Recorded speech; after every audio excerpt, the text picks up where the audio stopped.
let's start the recording.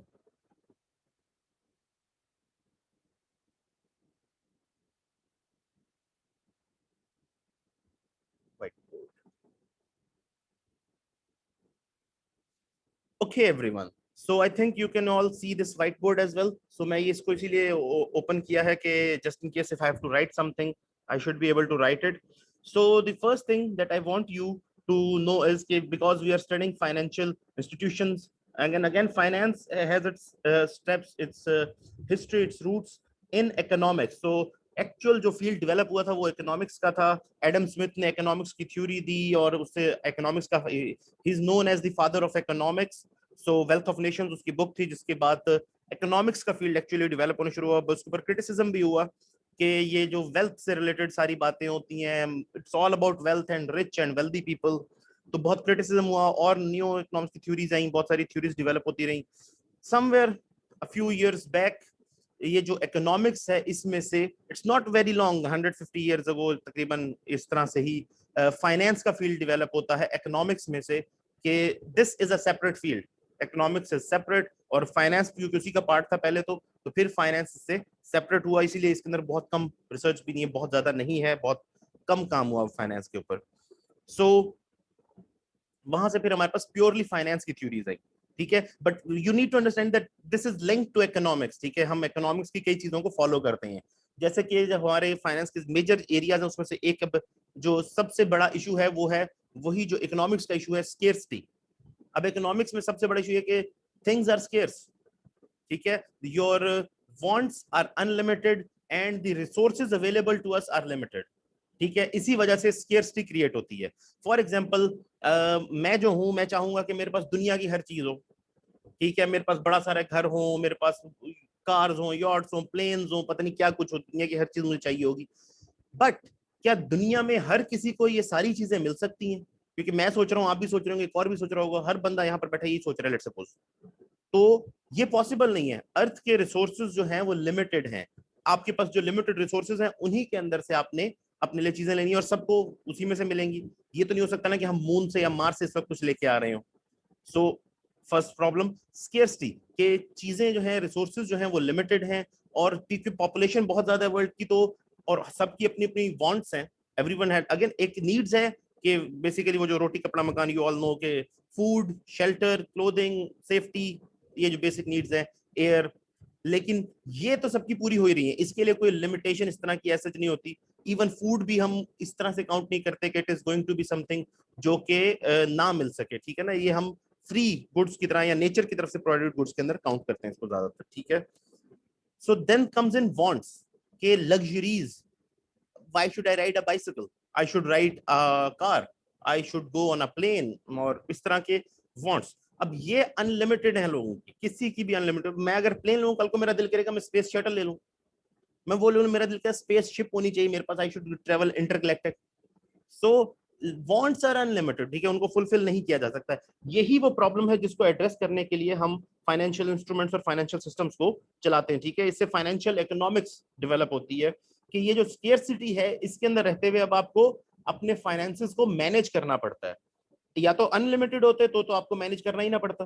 क्योंकि limited है, अब आपको ये फाइनेंसेस मैनेज करने पड़ते हैं कि किस जितना पैसा है उसके अंदर से आप क्या क्या बेस्ट अपने ऑप्शन जो है एक्सरसाइज कर सकते हैं, क्या क्या ले सकते हैं, ऑल दैट. ठीक है, अब इसके अंदर क्योंकि हमें फाइनेंशियल इकोनॉमिक्स में आ गए तो इसके अंदर फाइनेंशियल इकोनॉमिक्स में बेसिकली फाइनेंशियल सिस्टम्स हैं. ठीक है, अंदर बेसिकली फाइनेंशियल सिस्टम्स वो पूरा मैकेनिज्म है जिसके थ्रू हम फाइनेंसिंग करते हैं. ठीक है, फाइनेंसिंग अगेन ये भी आगे आएगा तो इसके अंदर डिटेल में डिस्कस हो जाएगा what do we mean with financing and everything.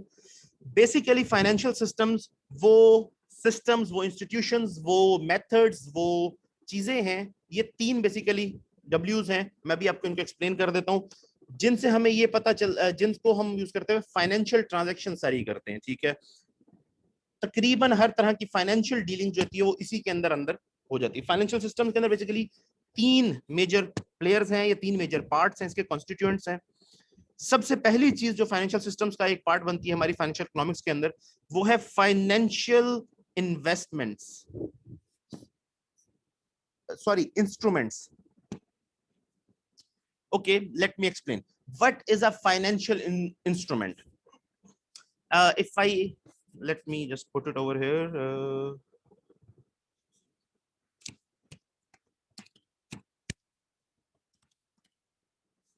So we have at, oops, this one's now permanent. Okay, so I'll just do it like this. Number one. So the first thing is financial instruments. ठीक है, ये financial systems का मैं यहाँ पर mention कर दूँ का एक major component है, that is financial instruments. Okay, financial instruments क्या होते हैं?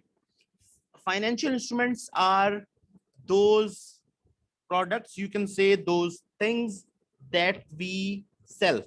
Okay, इसको अगर हम एक्सप्लेन करना चाहें W तो ये है but the thing that we are selling, what we are selling, okay, what we are going to offer to the buyers to, okay, इसको भी मैं अभी डिटेल में आपको एक्सप्लेन भी कर देता हूँ. The second thing that we have is financial markets.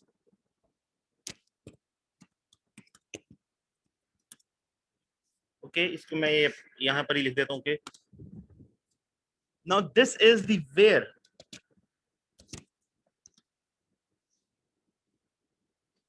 कि कहां पर ये फाइनेंशियल इंस्ट्रूमेंट्स आपको मिल सकते हैं, कहां आप इन्हें बेच सकते हैं, कहां आप इन्हें खरीद सकते हैं.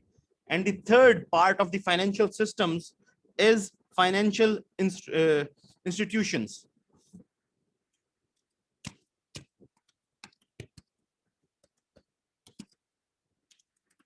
This is the who.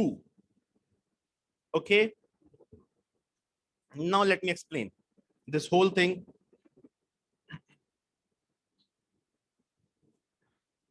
Actually financial instruments जो हैं, अगर इसको मैं एक्सप्लेन करना चाहूं तो जैसे आप ट्रेडिंग करते हैं, ठीक है, यू ट्रेड गुड्स. ओके, तो आपने एक चीज खरीदी, उसके अगेंस्ट पहले जो बार्टर सिस्टम होता था, you all know about it, कि एक चीज अगर आपने गंदुम लेनी है, उसके अगेंस्ट आपके पास बकरियां हैं. ये आज भी फॉलो होता है दुनिया में. देयर आर कंट्रीज, अफगानिस्तान और इस तरह से ताजिकिस्तान और बहुत सारी कंट्रीज अफ्रीका के अंदर भी ऐसी हैं जहां पर इवन अमेजन के अंदर जो कि रेन फॉरेस्ट है, वहां पर जो ट्राइबल कम्युनिटीज हैं, तो ओल्ड कम्युनिटीज जो कुछ सेलर्स होते हैं वो एक चीज देकर दूसरे ले लेते हैं. फॉर एग्जांपल अफ्रीका में या ये जैसे इवन अफगानिस्तान में भी salt is a commodity. Salt आज एक जमाने में कैश के तौर पर ट्रीट होता था, आज भी वो एक कमोडिटी की तरह ट्रीट होता है कि ये कैश ही समझ लें इसको आप. तो वहां पर सॉल्ट क्योंकि नहीं होता, इजीली मिलता नहीं, तो जहां जहां सॉल्ट अवेलेबल वहां वो उसके पाइल्स बनाकर रख लेते हैं. वो बड़ा इजीली, आप तो कोई चीज बेचेंगे, राइस बेचा या गंदम बेची या कुछ भी, उसके अगेंस्ट सॉल्ट उठा के ले, उसको ट्रेडर को भी पता है कि आगे जहां मैं बेचने जा रहा हूँ वहां पर सॉल्ट की डिमांड बहुत है, तो ये सॉल्ट मेरा बड़ा आराम से बिक जाएगा.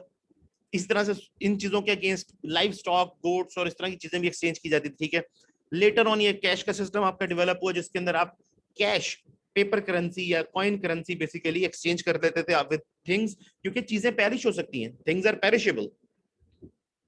और यही कॉन्सेप्ट है basically behind savings as well. So let me try to explain. Okay, so जब आपके पास कोई भी इस तरह की ट्रांजैक्शन हो रही है, ठीक है, नाउ इट इज बेसिकली जो फाइनेंशियल इंस्ट्रूमेंट्स हैं ये बेसिकली आपके फाइनेंशियल क्लेम्स और फाइनेंशियल एसेट्स हैं. ठीक है, now how do we describe these things? So for example आपका कोई भी जो इन्वेस्टमेंट है, ठीक है, वो बेसिकली एक किस्म का फाइनेंशियल क्लेम है. ठीक है, किस चीज के ऊपर? ये बेसिकली फाइनेंशियल क्लेम है on future earnings and its assets. ठीक है, आपने जिस भी जगह पर इन्वेस्टमेंट किया, जिस बिजनेस में किया है, जिस कंपनी में किया है, बेसिकली आपका जो उस इन्वेस्टमेंट के अगेंस्ट आपका उसका क्लेम होता है, इसे हम कहते हैं फाइनेंशियल क्लेम. ठीक है, वो क्लेम क्या चीज है? वो क्लेम है फ्यूचर अर्निंग्स का ऊपर आपका राइट और एसेट्स के ऊपर आपका राइट. आप जब भी इन्वेस्टमेंट करते हैं इंस्टीट्यूशन के अंदर, तो बेसिकली आप पैसे दे रहे होते हैं कुछ एक शेयर खरीदने के लिए. ठीक है, अब आपके पैसों से वो बिजनेस कर रहे हैं, कोई एसेट खरीदते हैं, तो उस एसेट के ऊपर आपका क्लेम है. ठीक है, कि इतने पैसे मैंने दिए थे, इससे जो भी एसेट खरीदा गया है, ये एसेट के अंदर इतना हिस्सा मेरा है. फर्स्ट थिंग ये हो गई. अब क्योंकि उस एसेट से एक एक्टिविटी, इकोनॉमिक एक्टिविटी जनरेट हो रही है और उससे हम एक्सपेक्ट करते हैं कि फ्यूचर में प्रॉफिट आएगा, इसीलिए तो हम ये काम कर रहे हैं. तो वो जो फ्यूचर रिटर्न है उसको भी हम इसका पार्ट बनाएंगे कि ये जो future return, expected future return है, ये भी हमारा क्लेम है। ठीक है, तो बेसिकली ये जो फाइनेंशियल इंस्ट्रूमेंट होते हैं आपके दो क्लेम्स होते हैं बेसिकली। ये जो क्लेम है फाइनेंशियल क्लेम और फाइनेंशियल एसेट, ये दो चीजें आपको बेसिकली इंस्ट्रूमेंट से मिलती हैं। जो कोई भी आप लेने, आपने कहीं इन्वेस्टमेंट सर बॉन्ड में की जी। सर बॉन्ड के केस में ऐसा तो नहीं हो सकता कि क्योंकि सारे सिक्योर तो नहीं होते, या कुछ ऐसे होते हैं जो इवन शेयर्स के केस में, नहीं, मैंने उनमें हम सिक्योरिटी फिर की, क्लेम कैसे करेंगे अगर लॉस मेकिंग हो गया, एक्टिविटी हो जी गई? यही यही तो मैं आपको समझा रहा हूँ। मैंने अभी तक कहीं पर भी सेफ्टी की बात नहीं की है कि ये जो आपका क्लेम है ये पैसे आपको मिलने ही मिलने हैं। ठीक है, ये बात नहीं कर रहा मैं कि ये सिक्योर क्लेम है। ये मतलब ऐसा क्लेम है कि जिसके अंदर आपको पैसे की गारंटी हो जाएगी, ये कोई लोन नहीं है। मैं जो बात कर रहा हूँ उसको समझने की कोशिश करें। आपने जो पैसे लगाए उससे आपका पहला क्लेम तो सेटअप हो गया ना एसेट के ऊपर, कि जी एसेट खरीदा गया, तो उस एसेट में जितने पैसे आपके लगे हैं वो तो आपका राइट है ना। ये बात तो समझ आ जाती है आपको क्लियरली कि जितने पैसे मैंने लगाए उससे जो एसेट खरीदा गया उतना हिस्सा उस एसेट का मेरा है, ये पैसे मुझे मिलने चाहिए, राइट। अब होता ये क्योंकि उस एसेट से हम एक इकोनॉमिक एक्टिविटी जनरेट करें। अब ये बात बिल्कुल सही है, उससे प्रॉफिट भी हो सकता है, लॉस भी हो सकता है। ये जो क्लेम की हम बात, इसीलिए हमने वर्ड यूज किया क्लेम, फाइनेंशियल क्लेम। तो उन प्रॉफिट और लॉस दोनों पर आपका राइट है। लॉस कोई लेना नहीं चाहता ना एक्चुअली, तो उसका राइट आपको क्या समझो कि अरे हाँ ये भी राइट है, लॉस भी लेना आपको होगा। नहीं जी मैं लेना ही नहीं चाहता, मैं छोड़ना चाहता हूँ ये राइट। It's not possible. जब आपका राइट एस्टेब्लिश हुआ है वो लॉस और प्रॉफिट दोनों पर ही हुआ है। तो फाइनेंशियल क्लेम जहां पर मैं डिस्कस कर रहा हूं, दैट मीन्स के एक्सपेक्टेड फ्यूचर प्रॉफिट, जो कि हम एक्सपेक्ट करेंगे कि प्रॉफिट ही होना चाहिए, लॉस नहीं होना चाहिए, लेकिन एक्सपेक्टेड फ्यूचर लॉसेस भी, वो भी इसी क्लेम का पार्ट है। क्योंकि जब आप as a investor, as a owner, as a equity holder investment कर रहे हैं, तो उसके अंदर प्रॉफिट एंड लॉस दोनों की ही शेयरिंग है। ठीक है, अच्छा, आफ्टर फ्यू मिनट्स जो है ये मीटिंग एंड हो जाएगी, मैं आपको दोबारा लिंक शेयर करूंगा, so you all have to join again. ठीक है, मैं कोशिश करता हूँ इसको उतनी देर में सम अप कर दूं। सो अगेन, इवन यहां तक कि आपने जो भी बात डिस्कस में, सेफ के अंदर भी रिस्की के अंदर भी, दोनों में ये चीजें आप क्लेम करते हैं। फॉर एग्जाम्पल, जो सेफ इन्वेस्टमेंट है बॉन्ड्स हैं, लेट्स सपोज, ठीक है, तो बॉन्ड के अंदर जो आपने पैसे दिए होते हैं वो आपको पता होता है कि इतने सालों बाद मुझे ये पैसे वापस मिलेंगे, ये मेरे जमा है, और इसके ऊपर हर साल मुझे इंटरेस्ट भी मिलता रहेगा। अब वहां फिक्स है कि इतना इंटरेस्ट आपको मिलना ही मिलना है, तो वो आपका क्लेम है, वो आपका फाइनेंशियल क्लेम है। ठीक है, तो इसी तरह से इक्विटी इन्वेस्टमेंट के अंदर भी जो शेयर है वो आप जब भी मार्केट में बेचने जाएंगे उसके जो भी पैसे होंगे आपको मिल जाएंगे, और उतने अरसा जितने अरसा आपने अपने पास रखा है उसके ऊपर जो अर्निंग हो रही है वो भी आपको मिलनी है। तो ये जो अर्निंग होनी है अभी कि जी मैंने शेयर खरीदा, इसी उम्मीद पे खरीदा ना कि कल को अर्निंग होगी, ये है आपका फाइनेंशियल क्लेम उसके ऊपर। ठीक है, तो बेसिकली फाइनेंशियल क्लेम और फाइनेंशियल एसेट्स, आपका जो फाइनेंशियल इंस्ट्रूमेंट है ये दो चीजों को डोनेट कर रहा है, एक आपका फाइनेंशियल क्लेम और एक फाइनेंशियल एसेट्स।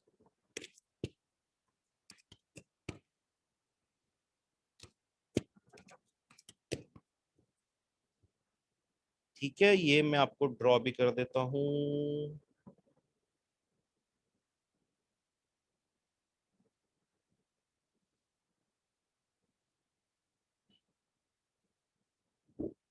ठीक है, so this is what I was trying to explain to you. ठीक है, I think this is clear now, so हम आगे चलें।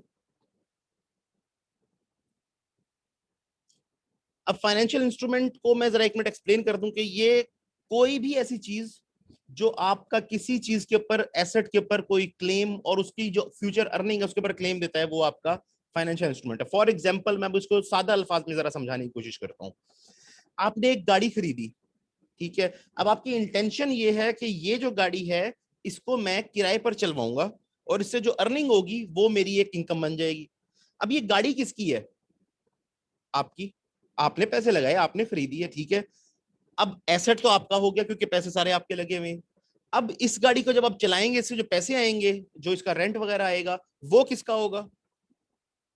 वो भी आपका, क्योंकि आपने सारे पैसे इसके अंदर लगाए हुए थे। वो आपका फाइनेंशियल क्लेम है कि क्योंकि अब मैंने ये गाड़ी खरीदी, इस पे पैसे लगाए, एसेट तो मेरा है ही क्योंकि मैंने अपने पैसों से खरीदा है, लेकिन क्योंकि अब ये जो रनिंग अपनी इकोनॉमिक एक्टिविटी कर रहा है उससे जो इससे अर्निंग जनरेट हो रही है, वो मेरा फाइनेंशियल क्लेम है इसके ऊपर कि ये मेरी अर्निंग है ना, मेरी वजह से ये एक्टिविटी जनरेट हो रही है। This makes that car a financial instrument basically. ठीक है, इसको अगर आप समझना चाहें तो ये मैंने यही एग्जांपल क्यों दी है आपको, तो बैंक जो लीजिंग कर रहा है वो भी इसी प्रिंसिपल पे कर रहा है। वो एक एसेट खरीदता है, उसकी लीजिंग कर देता है। अगेन उसमें अब एसेट की किसको कितना शेयर जाएगा एंड ऑल दैट वो डिफरेंट है, लेकिन जब तक वो उस एसेट की प्राइस कस्टमर पे नहीं कर देता वो उतना एसेट बैंक की ओनरशिप में ही रहता है। इनफैक्ट 80-90% की पेमेंट होने के बाद वो ओनरशिप ट्रांसफर करते हैं, तो तब तक वो बैंक अपनी ओनरशिप में रहता है, तो एसेट उनका ही होता है। और उसके ऊपर जो क्लेम आ रहा होता है वो उन्हीं का आ रहा होता है क्योंकि पैसे उनके लगे हुए होते हैं। जब कस्टमर उसकी पेमेंट कर देता है तो वो अब उसकी कार हो जाती है, सॉर्ट ऑफ लाइक दैट, ठीक है। इसी तरह हाउस या कोई भी फाइनेंसिंग होती है, तो वो जो फाइनेंशियल इंस्ट्रूमेंट है बेसिकली वो ये डिनोट कर रहा होता है, आपने कोई भी फाइनेंशियल इंस्ट्रूमेंट खरीदा है, बॉन्ड खरीदा है, शेयर खरीदे हैं, किसी भी तरह का इंस्ट्रूमेंट खरीदा है, कोई आपका इसके अंदर फ्लोट की हो गवर्नमेंट ने, कोई ओपन मार्केट ऑपरेशन के अंदर बॉन्ड्स वगैरह, it's all going to be the same. उसके अंदर आपका क्लेम आपके इन्वेस्टेड पैसों के ऊपर है, वो आपका फाइनेंशियल एसेट है, ये जो यहाँ पर डिनोटेड है फाइनेंशियल एसेट की तरह। और आपका जो दूसरा क्लेम है वो है फाइनेंशियल क्लेम कि जी इसके ऊपर जो अर्निंग होगी उसके ऊपर भी मेरा क्लेम है। आई थिंक यहां तक बात समझ आ गई होगी अब तक। Should I move forward?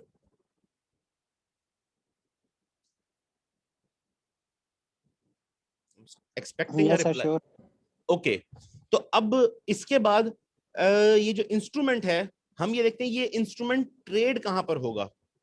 ये इंस्ट्रूमेंट फाइनेंशियल मार्केट्स के अंदर ट्रेड होगा, ठीक है। अब ये जो इंस्ट्रूमेंट ट्रेड करना क्यों है, हमने जरा इसकी बात कर लेते तो आपको ये समझे कि फाइनेंशियल मार्केट में ट्रेडिंग इसकी क्यों होती है, कैसे होती है, ठीक है। अब ये जो एक इंस्ट्रूमेंट है ये मैंने लिया, अब एक मैं स्टार्ट से इसकी स्टोरी समझाता हूँ। एक बंदा है, ठीक है, वो अपनी एक सैलरी अर्न कर रहा है या उसको सैलरी मिल रही है, बिजनेस कर रहा है, उसकी अर्निंग है, ठीक है, मंथली। अब वो क्या सारे के सारे पैसे खर्च कर देगा? वो इस इनकम के साथ दो ही काम कर सकता है, तीसरा कोई काम नहीं कर सकता। आइदर हिल स्पेंड इट और हिल सेव इट, इसके अलावा तीसरा कोई काम नहीं है। अगर आप कहेंगे इन्वेस्टमेंट तो वो सेविंग का ही पार्ट है।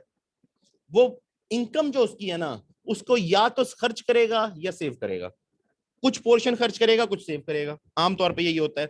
क्योंकि हालात का कोई पता नहीं, फ्यूचर का कोई पता नहीं, अनसर्टेनिटी की वजह से हम सेविंग करना प्रेफर करते हैं कि कल को जरूरत पड़ सकती है हमें इस पैसे की, ठीक है।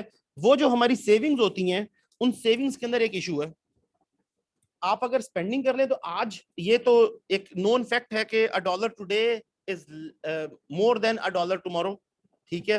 तो फ्यूचर डॉलर की वैल्यू तो कम ही होनी है। आज अगर आप $1 से एक पेन खरीद सकते हैं तो कल को आपको $1.1 देना पड़ेगा उसी पेन के लिए। सो दिस इज द प्रॉब्लम। अब वो जो सेविंग कर रहा है उसके अंदर उसको नुकसान होता है, क्योंकि अगर वो पैसे रखिएगा तो आज अगर उससे वो एक टेबल खरीद सकता था तो कल को आधा ही टेबल आ सकता है, उसको और पैसे लगाने पड़ेंगे उसके अंदर, तो वो आज ही एसेट क्यों ना खरीद ले।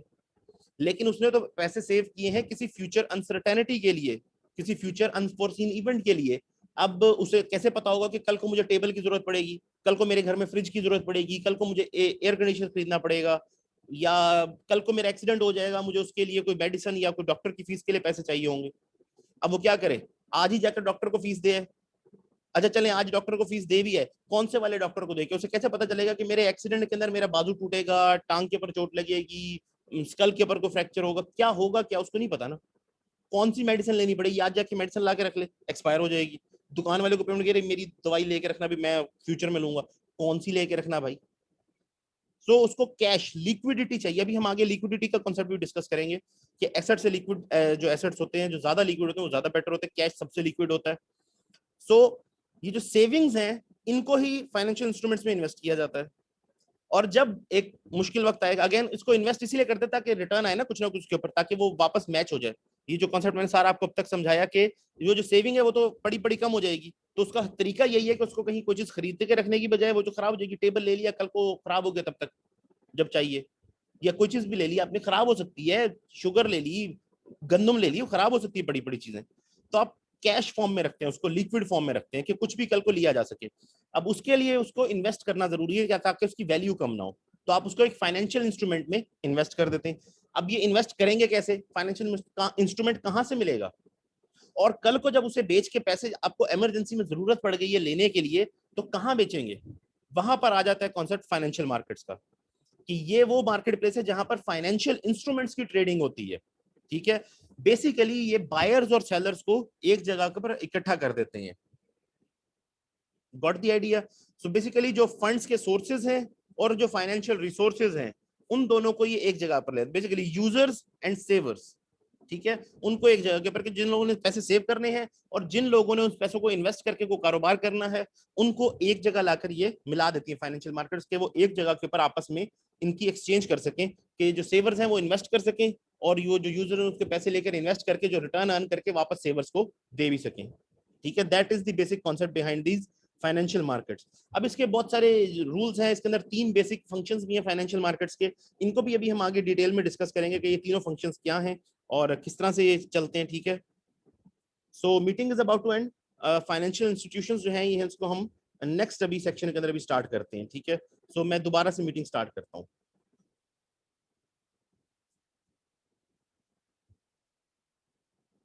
बेसिकली एक चीज बताता जाऊं कि फाइनेंशियल इंस्टीट्यूशन वो हैं जो कि ये सारी ट्रांजैक्शन करवा रहे हैं, ये फाइनेंशियल इंस्ट्रूमेंट्स बनाते हैं, या जो लोग हैं वो जो ये फाइनेंशियल इंस्ट्रूमेंट्स प्रोवाइड करते हैं।